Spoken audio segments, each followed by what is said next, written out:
Welcome into the latest edition of ESPN FC. I'm Dan Thomas, joined by Ali Moreno and Stevie Nicol. A lot of talk over the last couple of days, obviously, about Isak, big moves, Gay not happening. And we've kind of been lost in the process a little bit. Manchester City being rubbish. Let's remind you of how bad they've been, shall we? When we take a look at the table, they currently sit 13th in the Premier League. Won against Wolves, all was rosy. Then, of course, lost against Spurs and then Brighton. And they currently sit in the bottom half of the table. Why are we so jovial about Manchester City struggling? Not because Mark Ogden's here, but look who else joins us. The man who told us, of course, pre-season that everything was fixed, everything was sorted. He predicted Manchester City to win the league, ladies and gentlemen. Nedum Onuoha joins us. Yeah, that's it. And unfortunately, going to finish 13th for whatever it is that you said. And I know you, Dan Thomas, as well. You said Gyökeres was going to be top scorer. Arsenal going to win the league. So I'm sure you'll have something to say soon as well. But yes, I think it's fair to say that last game for Man City and the Spurs one as well. You know, this isn't what we thought we would be seeing. And obviously, there was an overreaction in some ways to the Wolves game itself. But now we're sort of caught in a position to where for City, this next game, which happens to be a Manchester derby, almost feels like a must-win for the energy around the football club. Because you're seeing the signing of, say, like a Donnarumma, which is like a bit strange. Like, why is he coming in? You're seeing him going and performing so badly in that second half against Brighton. And you just hope, well, I hope anyway, that there's an element of stability here. Because one thing for sure across the last few years, if they would lose a game, I'd back them to not lose the next one. But at the moment, I'm really not sure at all. And I've not felt like this for a little while now. What's disappointed you most? Not in life, with City in general, Nedum. Well, City is life, so I can understand why you'd ask that question in that manner. But I think from the Spurs one, I've seen City lose games to Spurs before, but the manner in which they lost that first time it felt strange because Spurs were very deserving of that. And then in the second game that they lost against Brighton, it was the fact that they went from being in a position where it felt like they were in control, they had the lead, and then all of a sudden they were just being outrun. Brighton were really taking it to them, and James Trafford's having to make big saves. And I thought previously with City, they'd be better at holding on to a lead. And yes, being able to suffer, because realistically, Brighton are a good side, especially at home. But the fact that all of a sudden they're being essentially outplayed and they can't create anything, but the other team can create anything whenever they want, you know, that to me is a bit of a concern. And I thought it wouldn't necessarily be like that in these first few games. And now, as we say, because of the last two results, like how important is that Manchester derby at home? If United get a result here against City, like, I wouldn't be surprised if we heard boos in the stadium. That's the sort of magnitude of this game, which comes so early at a point where realistically it doesn't matter. But a loss certainly would matter because, you know, people would be asking real significant questions. You're seeing some chances be afforded to the opposition, and teams know how to play against them when they're in that sort of moment. Because for City, as is the case with some of the other teams up there, they don't really like to just close up the ranks defensively. And as a consequence, teams will have chances and they have that belief to go up against them. You know, this is the Brighton side that beat them last year in Brighton as well. So I think you can see that teams look at them in a different light when they do gain that momentum. The crowd was up, they knew the game was in their favour. And in fairness to them, it came when those substitutions happened, and to be able to have that and to have that feeling, credit to Brighton, but it's an alarm bell for City because they just never adjusted. How does he fix it? Can he fix it, Nedum? I think he's just going to have to quit. I think the players are all going to have to quit as well, cancel the season. There's nothing to be seen here. It's going to be the worst season in history, Dan Thomas. Isn't he? He is feisty today. Yeah, I am. Just because, listen, the reason is obviously we saw this last season and he couldn't fix it. Yeah, I think it's different to last season because the position that they're in now is whereby like the players that he'll be selecting for the next game are probably of a higher sort of less standing in terms of the ones that they were selecting in that spell where they struggled, because they was picking some players in certain positions. Like this is how we saw Matheus Nunes starting playing right back, for example, or you saw the youngster in Jemai Simpson-Poussey is at Celtic now, you know, playing centre back in games against Brighton, for example, away from home last season. So I don't doubt that, you know, he will find a way to get through it. But it's interesting he's got different voices around him now. Not necessarily to say the Colo Torre side of it, but Pep Lijnders.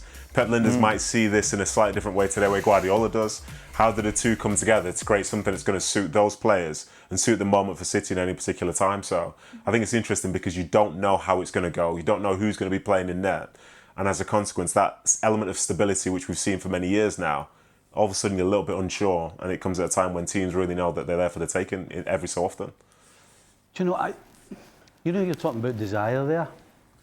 I kind of agree with Nedum that it's not the desire that's the problem. It's the direction in which way they're going to use this desire and the will to try and change things. And 100% in the Spurs and the Brighton game, when things needed changing, they looked as though they didn't have any clue what to do. Right. And that's down to the coach. You know, you have to have certain plans in place where if we're up against it, this is what we do. If we can't get the ball, this is what we do. But when they were getting outrun and outplayed, they had no idea what to do. And that would be the biggest worry for me. I think we have seen so much success over the years with Manchester City and Pep Guardiola that our default reaction following last season is, or was, he's going to figure it out. Rodri will be back. They're going to figure it out. They're going to be okay. This team will get it right. And we saw some of those early performances, and I'll go as far back as the Club World Cup and thinking, well, maybe there's something here. And all this optimism that comes from having observed this team and their success over the last few seasons, as much success as they have had, all of that optimism started to disappear once you watch them play against Al Hilal and watch how they struggle defending counter-attack opportunities and how they struggle maintaining quality possession of the ball and how they struggle in creating opportunities and putting those opportunities away, because it took you right back to the middle of last season. But there's still that optimism, and you kind of go, all right, well, you know, it's a Club World Cup, so we can dismiss that. There were some positive signs. They're going to build momentum. They're going to get it right. It's Pep Guardiola. They play against Wolves, and you kind of think, yeah, all right, okay. And then the last couple of games have come around, and it's, once again, going right back to Al Hilal, going right back to the middle of last season. And so to Nedum's point, in which he's trying to frame it as if things are different now, it's hard to make that argument that things are different now or significantly different now than what they were in the middle of last year. To Nedum's point, Steve, you've been there obviously. How much of a difference does assistant coaches actually make when you're Pep Guardiola? Huge. Because players, in general, don't want to go up to the coach, you know, and they will go through the assistants. And so they are absolutely huge. And they're also huge, the assistants, in terms of being able to turn round to Pep and say, we need to do this. If we keep doing this, this is going to happen again. Or if we don't do this, then that's going to happen. And the question is, Pep Lijnders, has he been there long enough? Does he know Pep enough to turn around and say, no, we need to change that? I'm not so sure. Among the things that they need to change, and it's not easy to change because you cannot manufacture this. You have to see it out on the field and you have to go through successful times. They're at their best. Manchester City had a certain level of confidence and swagger about the way that they played the game. That there's an expectation that they were going to dominate possession, that they were going to create chances, they were going to score goals. And regardless of some of the frailties that they may have had defensively, they were not concerned about that because of how good they were in the middle of the park and how good they were offensively. There is no confidence and there is no swagger. And the only way, as I just mentioned, that you achieve that or try to get a hold of that is by seeing consistently good performances out on the field. And the one thing that I think we can all agree, regardless of whether you support this team or not, is that they haven't been consistently good for a long period of time. Nedum?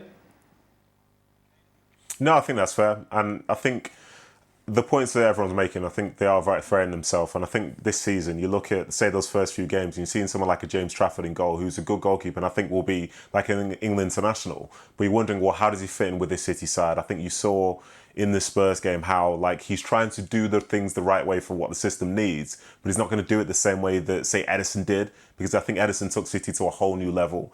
And then you look into the midfield, you look at combinations that are starting to be created, and they haven't been great. But I think what I would lean towards is, like, there's an element of stability that will come now, as is the case with teams up and down the land, in knowing which players are going to be there. There's not a case of, well, someone's discontent, or is this guy going to play? Is that guy not going to play? I think that stability is going to make a difference for the way that they approach games from this point forward. And I think with Lijnders and with these other people, yes, it's been a tough start for them, a disappointing start. I don't think it's all been negative. I think there have been certain spells where maybe they've done better than, you know, we've probably given them credit for, like perhaps the first half against Brighton. But there are alarming signs there. But I think the coaching staff with Guardiola at the helm is going to look at that over these next 2 weeks and make sure that when those players come back, and by the way, a lot of those players aren't jaded by that middle part of last season because quite a few of them didn't play. I think they can have a more positive mindset than, say, we do, because we try and refer back to a time when essentially they were horrendous, but I just don't think they're in that position now at all. What's been the fans' reaction to Donnarumma, Nedum? It's a strange one, to be honest, and I think it's more so because I think, obviously, I can't speak on behalf of every Man City fan, and some people say, "Oh, that's only like 10 of them." Yeah, don't care. I think the thing that's interesting is you see Donnarumma, get released by PSG because, get released by PSG, and you hear it's to do with the style of play that he has. Here you have a coach in Luis Enrique who you feel is very similar to Pep Guardiola. And style of play is a big deal for them because that dictates how they put forward a plan for a team to be successful. And they wanted to move in a different direction. They bring in Chevalier, who they believe is better with his feet and has other traits which probably suit the moment for PSG. And that's them as like European champions or Champions League winners rather. So I think for him to then come across to a Pep Guardiola side isn't something that we expect to see because we've seen for all the years that he's done well at City, like the goalkeeper is an integral part of that, but not just in terms of shot stopping, but in terms of building attacks. I think Ederson's got more assists than, say, any goalkeeper in the history of the Premier League, and it's not even close. Well, I don't see that from Donnarumma, but then you read it up now and it's about leadership and so on. All that stuff's great, but the problem is you've brought back James Trafford. James Trafford was come in, and relatively speaking, he's done well. In that time, as I say, few people think he's going to be potentially starting for England in the future at some point. This is a huge prospect. This is a big investment. I just don't think City have got the players. I think over the last maybe 2-3 windows, every player that they've replaced, with maybe the exception of Donnarumma, has been inferior to the one that he's replaced. So, you could say that Marmoush and Julian Alvarez were maybe on a par, but the rest of them, I don't see any player that City have signed in the last 12 months that has been better than a player that he's replaced. I think that probably goes back to when they signed Erling Haaland in, 2022. Since then, City haven't been the City that we all got to know that bought the very best players available. They've kind of quietly downgraded their transfers in terms of recruitment. So James Trafford was an example of that. James Trafford is promising, he's one for the future, but he's not one of the best in the world. Donnarumma is, but Donnarumma has strengths and weaknesses, and his weaknesses, I think, will have a big say in how Man City play because it'll be completely different to how they played with Ederson in goal. Oggy, why didn't they buy a right back? Well, they did. They bought Kuzhinov in January. But yeah, good question. Exactly. But no, I mean, listen, they looked at other areas, but they felt that in January they did their business, but it's clear that they didn't do their business because obviously Kuzhinov isn't good enough. Mateus Nunes was filling that role, isn't good enough. But the question is, who do you go for? Who do you try and sign? They brought in a left back, and they thought that Aït-Nouri was the answer there, and he may well be. But I just think City have they basically left it a window or two too late to replenish the squad, and they suddenly found themselves with too much to do. And I've been surprised at how many have gone. I mean, I was surprised that Akanji left. I think Akanji could have done a job at right back and the centre half. There were worse defenders than Akanji at the club, but they've left it a bit too late to get rid of players, and they've left it too late to get players in. And all of a sudden, they had 7 or 8 signings to make, and they've not been able to do it. And obviously, Liverpool have had a massive churn, but they've done it from a position of strength, a position of certainly wealth in the market in the sense that they've got a lot of prize money coming in. They've kind of offloaded a lot of players for big fees. City haven't done that, and they've had a few bad windows now.